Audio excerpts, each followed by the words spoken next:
नमस्कार साथियों, मैं आपका भाई अंकित चौहान एक बार फिर स्वागत करता हूं अपने YouTube चैनल ग्रामीण हेल्प अंकित चौहान में। उम्मीद है दोस्तों आप सभी लोग अच्छे होंगे। साथियों, आज मेरे पास ये 5 पत्र है और ये जो 5 पत्र है ये मैंने अलग अलग जो डिपार्टमेंट है उसमें भेजे हैं। तो दोस्तों, जो पहला पत्र है ये मैंने जो चौधरी चरण सिंह यूनिवर्सिटी मेरठ के जो रजिस्ट्रार महोदय है उनको प्रेषित किया है। दोस्तों, ये पत्र मैं सामाजिक कार्यकर्ता होने के नाते मैंने रजिस्ट्रार चौधरी चरण सिंह मेरठ को यूनिवर्सिटी जो है उनको प्रेषित किया है और मैंने इसमें RT एक्ट की धारा 6 के तहत सूचना मांगी है। और सूचना ये मांगी है कि दोस्तों, जो माइग्रेशन प्रमाण पत्र होता है, यानी कि जो ये सर्टिफिकेट होता है कि जब आप यूनिवर्सिटी चेंज करते हो तो वहाँ से वो एक माइग्रेशन प्रमाण पत्र देते हैं। लेकिन साथियों, हो क्या रहा है कि वो माइग्रेशन प्रमाण पत्र जब आप लेते हो तो उसके लिए आपको 250 रुपये जो है फीस देनी पड़ती है। अब 250 रुपये जब फीस देंगे तब आपको माइग्रेशन प्रमाण पत्र मिलेगा। तो उस 250 रुपये जो फीस प्रत्येक बच्चे से ली जाती है जिसको भी आवश्यकता माइग्रेशन प्रमाण पत्र की है, तो उस फीस का दोस्तों आधार क्या है, किस आधार पर जो है वो फीस निर्धारित की गई है यूनिवर्सिटी के अंदर, उस संबंध में हमने जो है दोस्तों ये RT आवेदन वहाँ किया है और ये 8 तारीख को हमने भेजा है। ये इसकी डाक की रसीद है कि भाई हमें बताया जाए कि आप ये किस आधार से ये पैसा जो है ले रहे हैं। क्योंकि दोस्तों इसमें काफ़ी बहुत बड़ी धांधली है, भ्रष्टाचार है। चौधरी चरण सिंह यूनिवर्सिटी में जो मैंने देखा है दोस्तों, बच्चों की मार्कशीटें जो है रोक दी जाती है और मार्कशीटें फिर बच्चे अलग अलग माध्यम से मंगाते हैं, पैसे देकर मंगाते हैं। तो ये पूरे के पूरे दोस्तों जो है मैकेनिज्म तैयार करके रखे हैं जो है यूनिवर्सिटी ने लोगों को बेवकूफ़ बनाने के लिए। दूसरा दोस्तों, जो पत्र है ये मैंने तहसीलदार भेट को प्रेषित किया है। तहसीलदार भेट को प्रेषित इसलिए किया दोस्तों कि हमारे एक वाद में जो है निर्णय हो चुका था। तो दोस्तों, जब भी निर्णय होता है तो वो निर्णय रिकॉर्ड पर चढ़ता है, आदेश रिकॉर्ड पर चढ़ता है।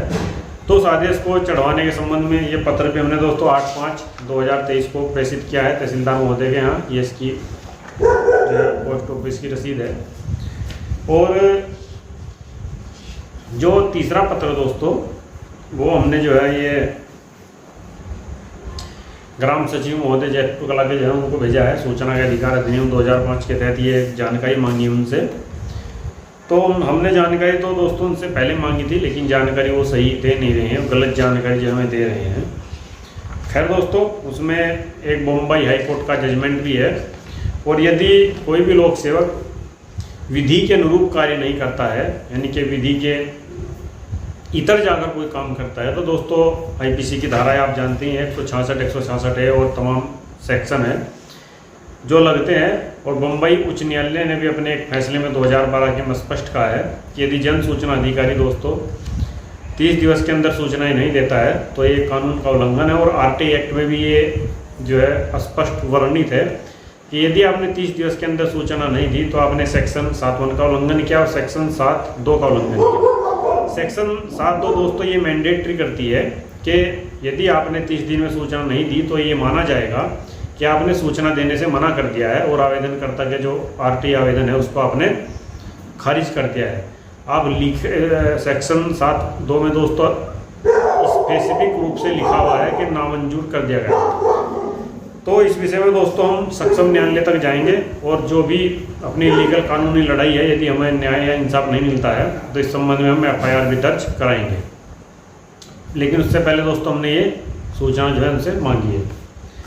अब जो दोस्तों तीसरा जो पत्र है, चौथा जो पत्र है हमारा, ये दोस्तों मैंने आपको पहले भी अपने वीडियो में बताया था कि उत्तराखंड के अंदर जो दोस्तों ऋषिकेश एम्स अस्पताल है वहाँ गेट नंबर 3 है। गेट नंबर 3 से जैसे ही आप ऊपर चलोगे थोड़ा सा तो वहाँ साथियों कुछ लावारिस गायें घूम रही है। और वो लावारिस गायें, जब मैं भी कुछ समय पहले दोस्तों वहाँ पर गया था, मेरे चाचा वहाँ पर एडमिट थे, तो सर्दी में भी दोस्तों वो ऐसे ही जो वहाँ पर खुले आसमान के नीचे बैठी है, उनका कोई उचित वहाँ पर खाने की व्यवस्था नहीं है, कोई खाने पीने की इस तरह कोई चारा कुछ नहीं है। दूसरा जो आसपास चाय की दुकानें हैं, खाने की दुकानें हैं, वहीं पर वो खाली प्लेटें, खाली गिलास जो प्लास्टिक के हैं वो खाती है। तीसरा जो है दोस्तों, वहाँ पर जो आवागमन है ऋषिकेश और जो ये सड़क ऋषिकेश जो रोड जाती है, तो वो वहाँ पर दुर्घटनाओं को काफ़ी जो है संभावना रहती है। तो इस संबंध में दोस्तों मैंने जो है 13/2/2023 को जो CM हेल्पलाइन उत्तराखंड है 1905 वहाँ भी शिकायत दर्ज कराई थी, लेकिन वहाँ से दोस्तों कोई उचित कार्रवाई नहीं होने की दशा में मैंने जो DM मेरठ है, सॉरी DM देहरादून है, DM देहरादून को मैंने एक पत्र प्रेषित किया है। ये पत्र भी दोस्तों मैंने 8/5/2023 को पंजीकरण डाक के माध्यम से प्रेषित कर दिया है। और ये पत्र दोस्तों प्रेषित इसलिए किया है क्योंकि वहाँ जो उन गायों की स्थिति है वो मुझे बड़ा हास्यास्पद लगा, बड़ा अजीब लगा दोस्तों। उत्तराखंड जैसी जगह में एक छोटा स्टेट और वहाँ इस तरह से गायें लावारिस मर रही है और जो लावारिस अवस्था में घूम रही है, निराश्रित की जिंदगी जी रही है, तो ये बड़ा दुर्भाग्यपूर्ण है। तो इसमें देखना होगा दोस्तों DM देहरादून क्या एक्शन लेते हैं, नहीं एक्शन लेते तो आप जानते हैं दोस्तों अपनी लीगल लड़ाई जारी रहेगी। इस मामले में कोई हम पीछे नहीं हटेंगे। तो चूँकि दोस्तों ये एक नागरिक होने के नाते मैं अपना कर्तव्य समझता हूँ। हालांकि ये सारे काम आप सभी लोग जानते हैं दोस्तों, स्टेट गवर्नमेंट के हैं, वहाँ के स्थानीय प्रशासन के हैं, वहाँ के जनप्रतिनिधियों के हैं। लेकिन खैर दोस्तों कोई करे या ना करे, हमारा जो कार्य करने का है वो हम करते हैं और मैं इसको दोस्तों बखूबी करता हूँ। मैं इसमें कोई ऐसा नहीं है कि मैं किसी की मुझे इसमें आवश्यकता है तो मैं इसको बखूबी कर रहा हूँ। तो पांचवा जो पत्र है दोस्तों, ये हमने जो हमारे क्षेत्रीय SDM है, यानी कि हमारे जो तहसील के SDM महोदय जी है, उनको प्रेषित किया है। और इसमें भी दोस्तों हमने जो है ये 3/5/2023 को ये इस बार ही हमने जो है प्रेषित कर दिया इस पत्र को।